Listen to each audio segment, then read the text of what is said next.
청지기 지혜 이렇게 제목을 잡았는데 벌써 네 번째 시간이에요. 우리는 이미 청지기이기 때문에 청지기로서 갖춰야 할 여러 가지 덕목들이 있는데 그 가운데 이제 핵심적인 것만 추려가지고 함께 나누고 있는 것입니다. 첫 시간에는 청지기 거룩이라는 제목으로 레위기 19장 2절의 말씀을 가지고 함께 나누었는데 청지기인 그리스도인은 거룩함이 있어야 된다는 건데 기본적 믿음이 있어야 된다는 것을 말씀을 드렸고 삶이 예배해야 한다는 말에 초점을 두고 그리스도인으로서의 몸값, 이름값을 제대로 하는 것이 거룩이다 이렇게 말씀을 나누었습니다. 두 번째 시간에는 청지기 하나님의 소유권 인정이라는 제목으로 시편 24편 1절과 2절의 말씀을 가지고 나누었는데 하나님의 소유권을 부정을 한다는 것은 창조를 부정하는 것과 같다는 말씀. 그러므로 하나님의 소유권을 인정하는 것이 신앙생활의 기본 자세라고 말씀을 드렸죠.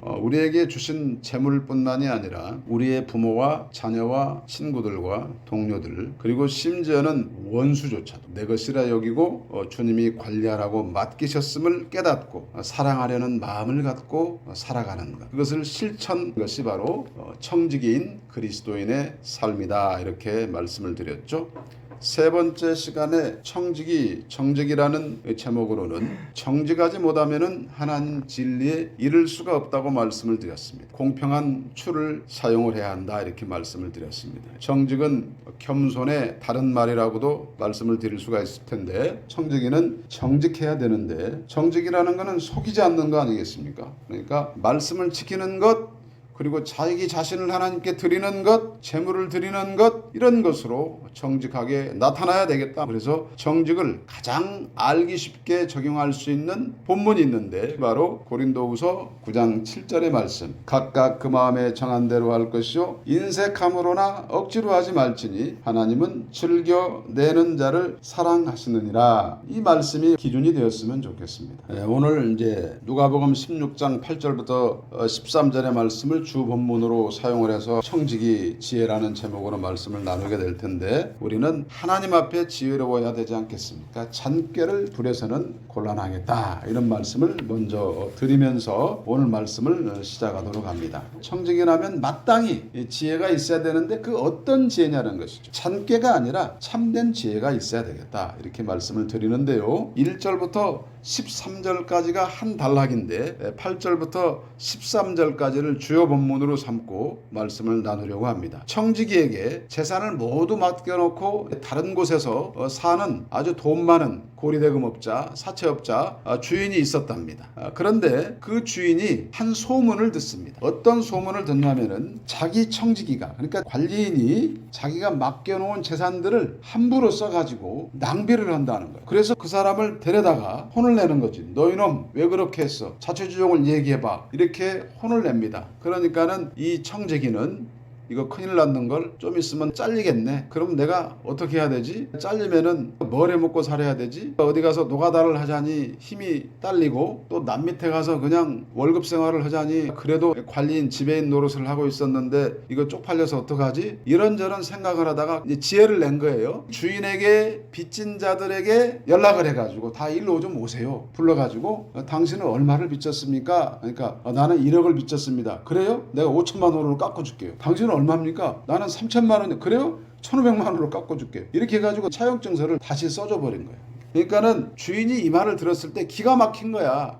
그런데 이 사람의 행동을 보니 비록 정직하지는 못했으나 아주 지혜롭게 행동했다 해가지고 주인이 청지기 보고 지혜롭다고 칭찬을 했다는 내용이 바로 오늘 이야기의 핵심입니다. 예수님이 왜 부정직한 청지기 이야기를 들어서 얘기하시면서 도대체 우리에게 어떤 말씀을 하시려고 이러는 것인가 이렇게 한번 생각을 해보지 않을 수가 없는 겁니다. 그러니까는 부자 주인은 이 청지기가 한 일에 대해서 들었는데 비록 이 사람이 정직하게 한 것은 아니지만은 자기의 앞날에 대비해 가지고 지혜롭게 처신한 것에 대해서 칭찬을 했다는 얘기예요. 그러니까 이 본문 내용이 주석가들도 매우 어렵다고 하는 부분입니다. 해석하기가 어렵다고 하는 부분인데 우리는 여기서 한번 상상력을 한번 동원을 해봅시다. 부자 주인이 청지기가 자기가 빚을 준 사람들의 그러니까 채무자들의 빚을 자기 마음대로 깎아준 거 아닙니까? 그런데 이 청지기가 아마 주인을 좀 이용을 했을 것 같아.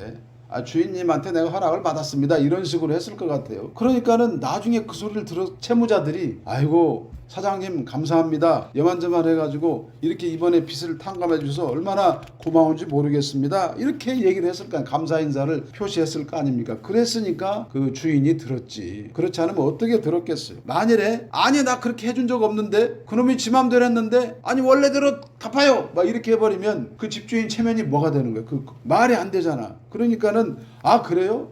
뭐 그까짓 걸 가지고 그러세요. 내가 그동안에 여러분들 덕분에 큰 부자가 됐는데 내가 이제 뭐 여러분들한테 돌려줄 때도 됐고 그러니까 그렇게 하시고 절반만 갚으시면 됩니다. 뭐 이렇게 하지 않았겠습니까? 그러면 이 사람들이 듣고서 더 감사했겠지. 그러니까 뭐야? 이 사람이 생각했을 때는 청지기가 비록 부정직하게 했지만 주인의 체면도 높여주고 자기의 미래도 대비하고 일거양득의 효과를 누렸다 이렇게 볼 수가 있는 것입니다. 8절입니다. 주인이 이 옳지 않은 청지기가 일을 지혜 있게 하였으므로 칭찬하였으니 이 세대의 아들들이 자기 시대에 있어서는 빛의 아들들보다 더 지혜로움이니라. 아멘. 그러니까 이 주님이 지금 말씀하시는 거예요. 이 주인이 지금 청지기에게 지혜 있다고 칭찬하였는데 이 세대의 아들들 즉 이 세상 사람들이 빛의 아들들 즉 하나님의 아들들보다 자기의 일을 처리하는 데 있어서 더 지혜롭다고 지금 말씀하신 거예요. 세상 사람들이 자기들의 앞날을 위해서 치열하게 수단과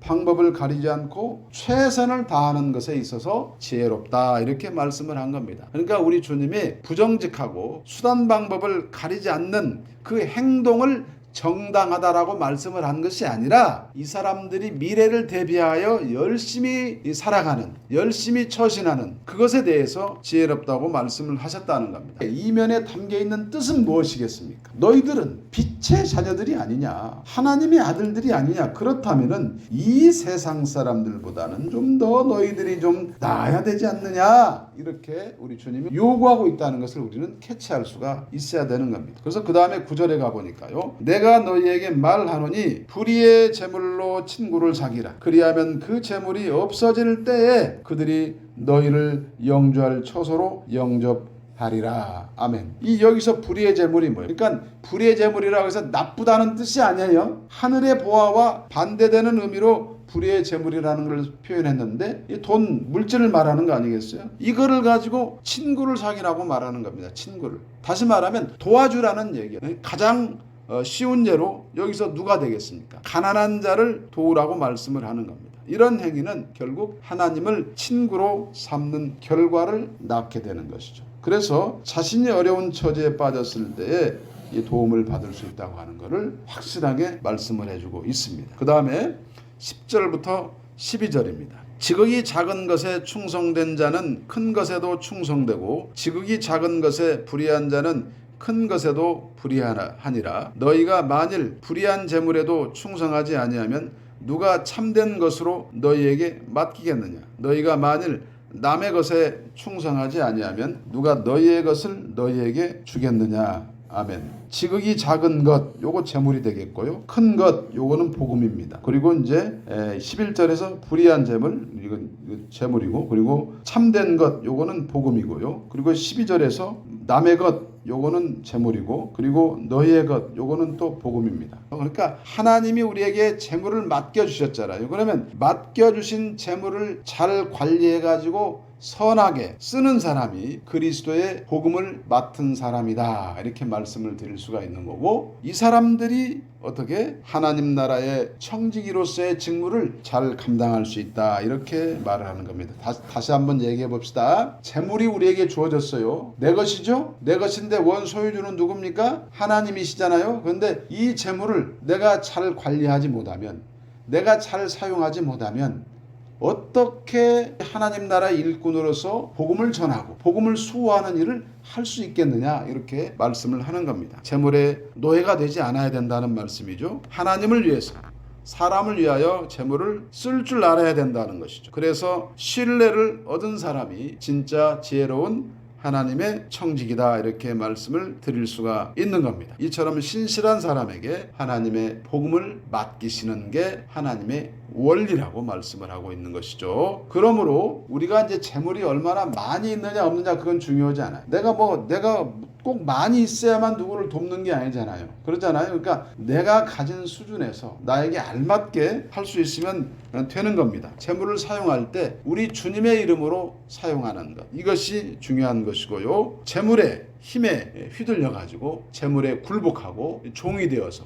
노예 상태로 살아간다고 한다면은 이런 사람은 진정한 의미에서 이 복음을 간수할 수가 없는 겁니다. 복음 전파의 사명을 감당할 수가 없다는 말씀을 하고 있는 것이죠. 그렇기 때문에 13절에 가가지고 뭐라고 말씀을 하냐면 집 하인이 두 주인을 섬길 수 없나니 혹 이를 미워하고 저를 사랑하거나 혹 이를 중히 여기고 저를 경히 여길 것임이니라. 너희는 하나님과 재물을 겸하여 섬길 수 없느니라. 이렇게 말씀을 합니다. 그러니까는 하나님과 재물을 동시에 섬길 수 없다라고 말하는 것은 그 무게중심이 어디에 있냐는 거예요. 재물과 하나님 이렇게 그 무게중심이 재물에 확 쏠려 있으면 그거는 재물의 노예가 된 상태 아니겠습니까? 그렇다고 해서 재물과 하나님과 재물을 겸하여 섬길 수 없다고 말을 함으로써 그러면 그리스도인들은 돈도 벌지 말란 말이냐, 이렇게 오해하면 안 된다는 거지. 열심히 살아야 되겠죠. 돈 많이 버십시오. 그래도 그 무게중심이 어떤 마음가짐으로 살아가는, 이것이 하나님이 나에게 다 주신 것이니 내가 하나님의 영광을 위하여 이 재물을 사용하겠노라 라고 산다면